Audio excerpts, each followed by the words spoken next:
ಇವತ್ತು JDU ಅಂದ್ರೆ ಜನತಾ ಪರಿವಾರದ ಏನು ಹೈಕಮಾಂಡ್ ಏನಿದೆ ಅದು ಕೂಡ ಉತ್ತರ ಭಾರತದಲ್ಲೇ ಡೆಲ್ಲಿನಲ್ಲೇ ಇದೆ. BSP ತಗೊಂಡ್ರೆ BSP ಹೈಕಮಾಂಡ್ ಕೂಡ ಉತ್ತರ ಭಾಗದಲ್ಲೇ ಇದೆ. ಹಾಗಾದ್ರೆ ದಕ್ಷಿಣದವರು ನಾವು ಯಾವಾಗಲೂ ಕೆಲಸಕ್ಕೆ ಬರೋದಿಲ್ವಾ? ದಕ್ಷಿಣದವರು ನಾವು ಹೈಯೆಸ್ಟ್ ಟ್ಯಾಕ್ಸ್ ಕಟ್ತಕ್ಕಂಥವ್ರು, ಆದ್ರೂ ಕೂಡ ನಮ್ಮಲ್ಲಿ ಹೈಕಮಾಂಡ್ ಯಾಕಿಲ್ಲ? ಇಲ್ಲಿ ಅತಿ ಹೆಚ್ಚಾಗಿ ಜನರೇಟ್ ಆಗ್ತಕ್ಕಂಥ ಟ್ಯಾಕ್ಸ್ ಅನ್ನ ನಾವು ಅವ್ರ ಕೈಗಿಟ್ಟು ಅವ್ರ ಕೈ ಮುಂದೆ ಕೈ ಕಟ್ಕೊಂಡು ಕುಳಿತುಕೊಳ್ತಕ್ಕಂಥ ಅನಿವಾರ್ಯತೆ ಏನಿದೆ ಉದ್ದೇಶ ಇಟ್ಕೊಂಡು ಹಲವಾರು ಜನಗಳು ಸೇರಿ ಈ ಒಂದು ಪಾರ್ಟಿಯನ್ನ ಹುಟ್ಟಾಕಿದ್ದಾರೆ. ಆಕಾಶದ ಬಣ್ಣ ಬ್ಲೂ, ಸಮುದ್ರದ ಬಣ್ಣ ಬ್ಲೂ, ಅತೀತ, ಅನನ್ಯ, ಅಘಾತ ಅಂತಕ್ಕಂಥ ಅರ್ಥ ಬರ್ತದೆ. ಜೊತೆಗೆ ತಿರಂಗ ಧ್ವಜದ ಮಧ್ಯದಲ್ಲಿರ್ತಕ್ಕಂಥ ಅಶೋಕ ಚಕ್ರವನ್ನ ನೀಲಿ ಬಣ್ಣದಲ್ಲಿ ಬಿಡಿಸಿದ್ದಾರೆ. ಆ ನೀಲಿ ಬಣ್ಣ ಸಮಾನವಾಗಿ ಅಂದ್ರೆ 24 ಗಂಟೆಗಳನ್ನ ಸೂಚಿಸುವ ಆ ನೀಲಿ ಬಣ್ಣದ ಚಕ್ರ ಸಮನಾದ ಅಂತರದಲ್ಲಿ ಆ ಸ್ಪೋಕ್ಸ್ಗಳು, ಆ ಕಡ್ಡಿಗಳೇನಿದೆ ಅದು ಅವುಗಳನ್ನು ವಿಭಜಿಸ್ತದೆ. ಹಾಗಾಗಿ ಎಲ್ಲ ಸಮುದಾಯಗಳ ಸಮಾಜದ ನಿರ್ಮಾಣಕ್ಕಾಗಿ ನಾವೊಂದು ಈ ನೀಲಿಯ ಬಸವ, ಬುದ್ಧ, ಅಂಬೇಡ್ಕರ್ ಅವರೇ ಮಾರ್ಗದರ್ಶಕರು, ಸಂವಿಧಾನವೇ ನಮ್ಮ ಸಿದ್ಧಾಂತ, ಸರ್ವತೋಮುಖ ಅಭಿವೃದ್ಧಿಯೇ ನಮ್ಮ ಧ್ಯೇಯ ಅಂತೇಳಿ ಈ ಒಂದು ಪಾರ್ಟಿಯ ಸಿದ್ಧಾಂತವನ್ನ ನಾವು ಇಟ್ಕೊಂಡಿದ್ದೀವಿ.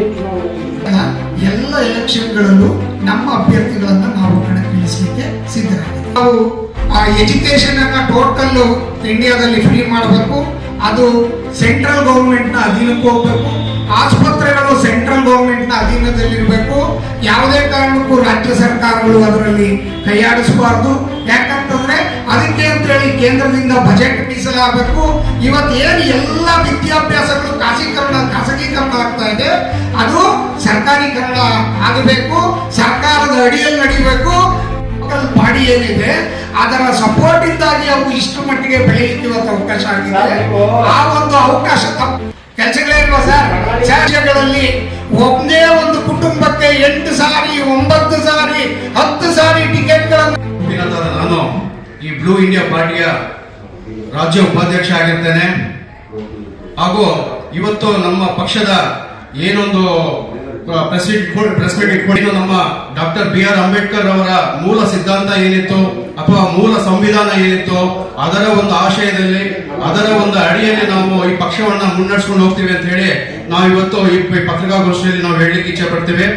ಏನು ಮೂಲ ಸಂವಿಧಾನ ಏನಿತ್ತು ಅದರ ಆಶಯ ಎಲ್ಲರನ್ನು ಸಮಾನತೆಯಿಂದ ಕಾಣುವಂಥದ್ದು ಮತ್ತು ಎಲ್ಲರಿಗೂ ಒಂದು ವಿದ್ಯಾಭ್ಯಾಸ ಆಗಿರ್ಬೋದು ಅಥವಾ ಮತ್ತೆ ಯಾವುದೇ ಒಂದು ಮೂಲಭೂತ ಸೌಲಭ್ಯಗಳನ್ನ ಒದಗಿಸೋದ್ರಲ್ಲಿ ಏನು ಈ BJP ಇರ್ಬೋದು, ಕಾಂಗ್ರೆಸ್ ಇರ್ಬೋದು, ಮತ್ತೆ ಇನ್ಯಾವುದೋ ಬೇರೆ ಬೇರೆ ಪಕ್ಷಗಳಿರ್ಬೋದು, ಇವೆಲ್ಲ ಜನಗಳಿಗೆ ಸಹಕರಿಸೋದ್ರಲ್ಲಿ ಎಡವಿದೆ.